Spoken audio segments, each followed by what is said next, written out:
by Seminole Gaming of Florida. Play safe and sound at Seminole Hard Rock Hotel and Casino Hollywood. And by your local Honda dealer.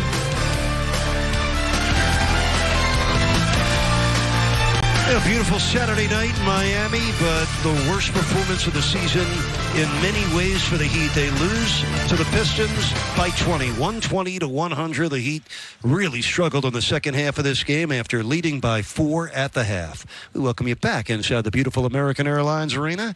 Eric Reed with John Crotty. John, the Heat got outscored in the second half, 68-44, and the difference, think about it, the Pistons were 4 of 20 from 3 in the first half.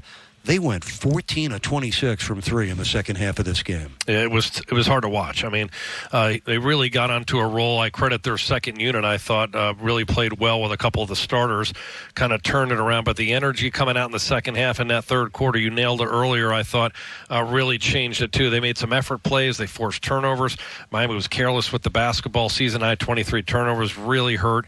And they just couldn't get over the hump offensively to match what was going on with the Pistons were doing. I thought if they could make the run because of Detroit being 0-4 on the road, they may have that propensity to sort of fall flat on their face and self-destruct, but that did not happen. They played with a lot of confidence and got some great performances from guys like Jeremy Grant and Derrick Rose in particular. John, this was a real pummeling for a proud Heat defense. They gave up 51% shooting to the team that came in with the worst field goal percentage in the NBA. They also gave the Pistons a season-high 18 triples for them. And think about this. In the last 3 games, the Heat have given up 19, 17, and 18 threes. Before we talk about the positives of tonight's game, what's going on with the Heat defense right now? Well, it's interesting you talk about the three-point shot. It's not just someone coming down and elevating and shooting. What's happening more often than not from my vantage point is the ball handler is beating the perimeter defender,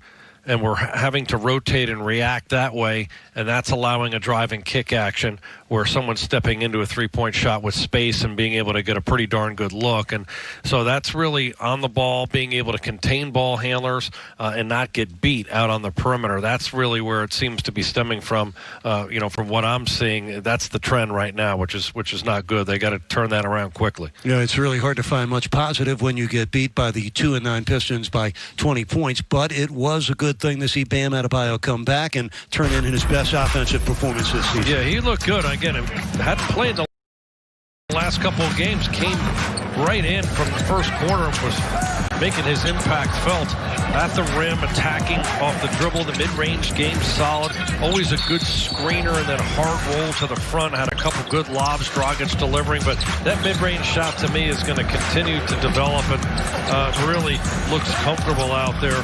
He really is not known for being a scorer, but this was a season-high 28 points, and he did this efficiently as usual, only 11 shots.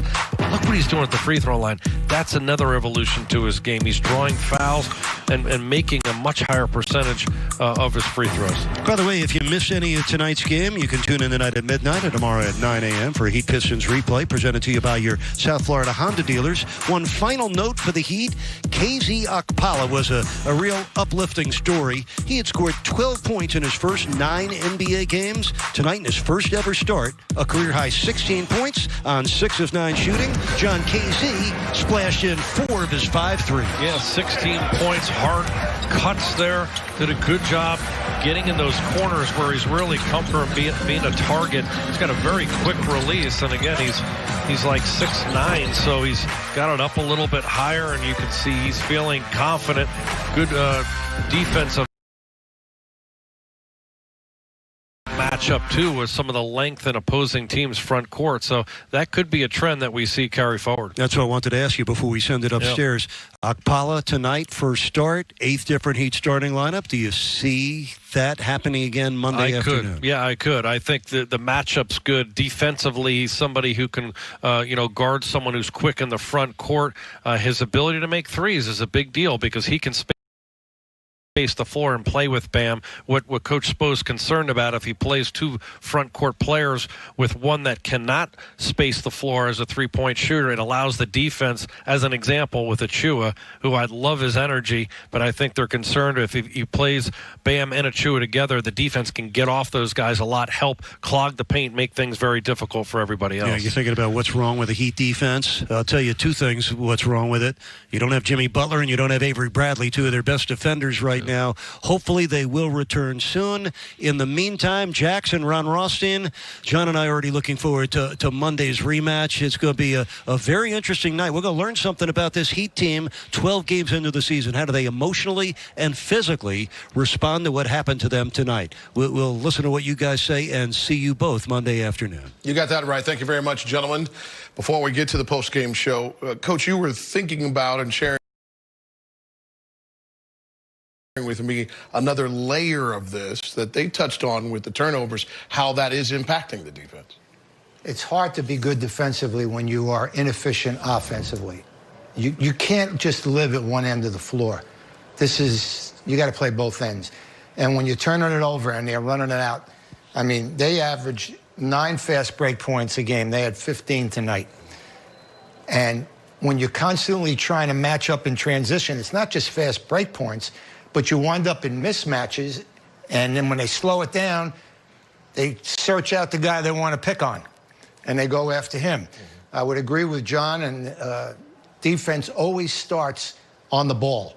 And when they break you down off the dribble, it's a problem. But what's happening is it's starting at the offensive end so often with poor offense, inefficiency to complete an offensive sequence. Now, I'll say this.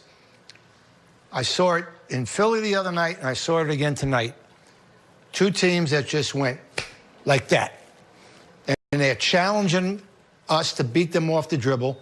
They are playing topside on all the screens. What that means is they're making it difficult for guys like Duncan to come off those screens. They're forcing us to go backdoor.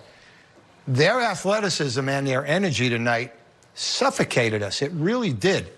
And it just really illuminates not having Jimmy Butler, because when you have a guy like Jimmy, or you have a guy like Tyler, or even Avery, who can get into the paint, what happens is you're breaking defenses down, and now you're making those shots for other guys easier, better looks.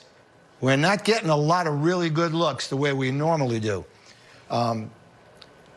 This is going to be, we have to take, the first thing that we have to do, in my opinion, is take care of the basketball and become efficient offensively. That'll go a long ways in making us better at the defensive end.